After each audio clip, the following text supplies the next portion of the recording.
Capítulo 1, principios fundamentales de energía eléctrica. Como lo comentamos, pues este es el nuevo reto en donde vamos a ir explicando los diferentes temas que ya lo habíamos establecido. Iniciamos con tratar de explicar la diferencia entre la corriente directa y la corriente alterna. De las diferentes explicaciones, me gusta esta explicación donde habla sobre flujo de energía que fluye hacia la carga, en donde el caso de corriente directa fluye en flujo laminar, en el caso de corriente alterna fluye en flujo turbulento. Y por lo tanto se provocan una serie de fenómenos adicionales en el flujo turbulento, en corriente alterna, que no se presentan en el flujo laminar o corriente directa. Bajo el términos de caída de tensión, que es uno de los elementos principales, precisamente cómo llega la energía hasta la carga, va a estar limitado fundamentalmente por la resistencia. Entonces, el voltaje va a ser igual a la caída de tensión en la resistencia hasta la fuente. Y en el corriente alterna, la diferencia es que es una onda senoidal. Thomas Edison, cuando hizo su presentación de utilizar corriente directa, pues ese era su limitante. Hasta dónde podía llegar, hasta qué usuario podía llegar con el conductor económicamente viable y que tuviese un voltaje razonable. Tesla pues propuso precisamente la corriente alterna, y ya platicaremos más adelante, que fue la utilización de los transformadores que pudo provocar la, la variación de voltaje y eso pues resolvió el problema. En el caso de tenemos la caída, a diferencia de lo que sucede en corriente directa, que básicamente es la caída provocada por la resistencia, básicamente por el conductor, que está en función, la resistencia está en función de la resistividad del material, la longitud y el área de sección. Por eso se utiliza cobre, se utiliza aluminio, en algunos casos inclusive oro, que son elementos que tienen baja resistividad.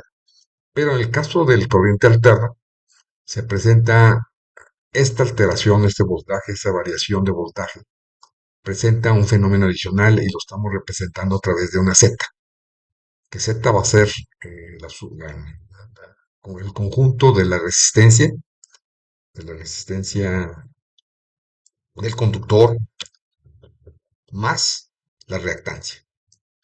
Aquí el valor de Z sería la raíz cuadrada del cuadrado de la suma de resistencia más la inductancia. Analizando ya los elementos que componen los circuitos, son fundamentalmente los tres elementos, en donde tenemos la resistencia, la inductancia y la capacitancia, y hacemos un circuito. Ya platicaremos un poquito más en detalle cómo se comporta cada uno de los elementos, pero por lo pronto vamos a establecer cuál es el resultado de hacer un análisis de un circuito en serie, en donde pues básicamente sería la suma de las caídas de voltaje en cada uno de los elementos. Definimos que el voltaje en la resistencia, la caída del voltaje, el voltaje como tal va a ser la resistencia por la corriente. En el caso de la inductancia va a ser la inductancia como tal por la diferencia de la corriente, y la capacitancia, la caída de voltaje, va a ser igual a 1 sobre la capacitancia integral de la corriente con respecto al tiempo. Aplicando Maxwell, pues, el circuito en serie, nos da que el voltaje va a ser igual a la suma de las caídas de voltaje en cada uno de los elementos, ahí expresados, como lo comentamos. Y aquí pues derivamos ambos lados de la ecuación. Nos queda que la derivada de voltaje con respecto al tiempo va a ser igual a la resistencia por la derivada de la corriente con respecto al tiempo, más la inductancia por diferencial segunda con respecto al tiempo también, más ahí se elimina la integral y entonces sería solamente 1 sobre la capacitancia por la corriente. Aquí nos vemos claramente que es una ecuación diferencial de segundo grado. Esto nos va a ser de vital importancia cuando estemos hablando de transitorios. Simplemente para terminar la ecuación, si suponemos que, que la fuente es cero, pues esa sería la ecuación que ejemplifica el circuito en serie. Vamos a definir los diferentes elementos, cómo se componen, cuáles son los valores que establece por su naturaleza. Tenemos que la R, la resistencia, es una constante y la inductancia es función de la frecuencia. La podemos expresar en función de la velocidad angular o en función de la frecuencia. Y sería la reactancia inductiva sería 2pi FL. En el caso de la capacitancia, tenemos que la reactancia inductiva, perdón, la reactancia capacitiva sería 1 sobre omega C o 1 sobre 2pi F. C es lo que vamos a expresar en, en- en velocidad angular o en frecuencia. Simplemente como puntualizar, la capacitancia se mide en farads, fundamentalmente microfarad normalmente, y la reactancia en Hertz. Y de aquí llegamos a establecer la ecuación de lo que significa la Z. Z sería la resistencia como constante más la J XL menos XL. Ya estamos hablando de dos dimensiones. En este caso estamos hablando de las J, lo vamos a ejemplificar como raíz cuadrada de menos 1 para establecer la unidad imaginaria. Y está haciendo la magnitud, que sería la Z, sería igual a la raíz cuadrada de la resistencia más la diferencia de las reactancias. Y esto ya establece un ángulo que nos va a dar como consecuencia precisamente cuando estamos hablando de dos dimensiones. Y de aquí pues, establecemos si la reactancia es inductiva o capacitiva, o en el caso de que sean iguales, entramos a un esquema de resonancia, que es un tema especial. Tanto el inductor como el capacitor, la reactancia inductiva y la reactancia capacitiva, son almacenadores de energía y eso es lo que provoca que precisamente en los transitorios eliminar esa energía. Haciendo la matemática, estableciendo estos parámetros, llegamos que la potencia de almacenamiento va a ser un medio sobre la inductancia por la corriente al cuadrado. El inductor es un almacenador de energía a través de la corriente. Simplemente para establecer los valores, cómo llegamos a la L, la inductancia va a estar, si lo podemos ejemplo, una bobina, así está establecido, la inductancia va a estar igual por mu, que es la permeabilidad del material, y el número de vueltas al cuadrado, por el área sobre la longitud del conductor. Entonces ahí obtenemos los henrys de cada de un inductor. En el caso de la capacitancia, pues tenemos la energía almacenada en forma de voltaje, por lo tanto, la energía va a ser un medio sobre CB cuadrado, que es la energía almacenada.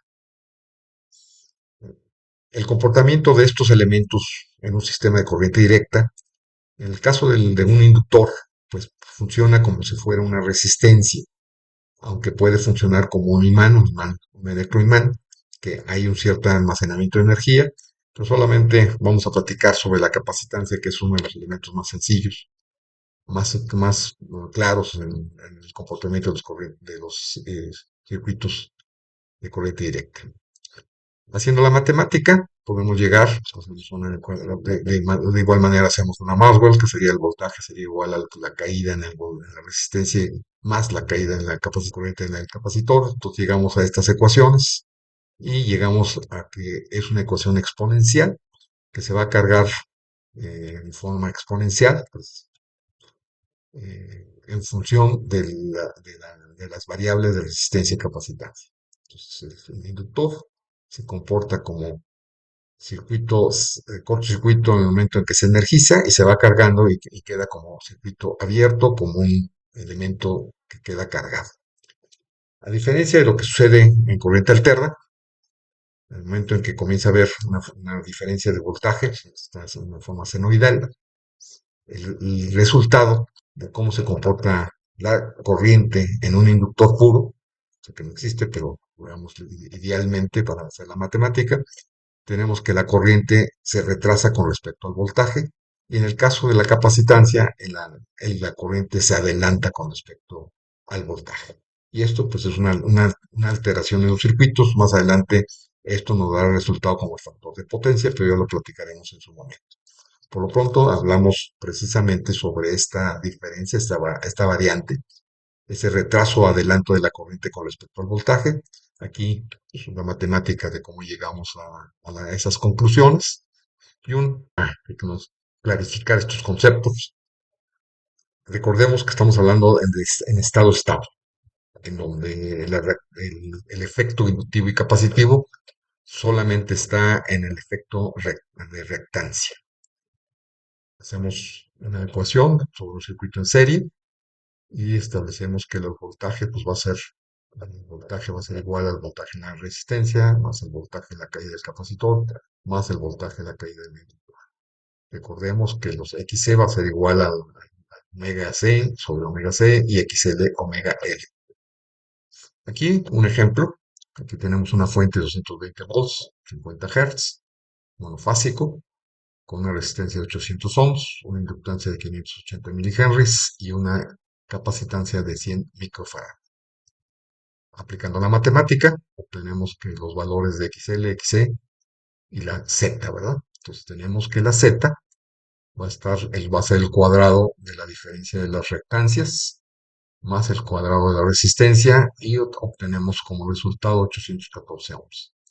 Recordemos que este ya es un ángulo, o sea, ya estamos hablando de dos dimensiones, le llamamos imaginario, por lo tanto debe haber un, un- un ángulo de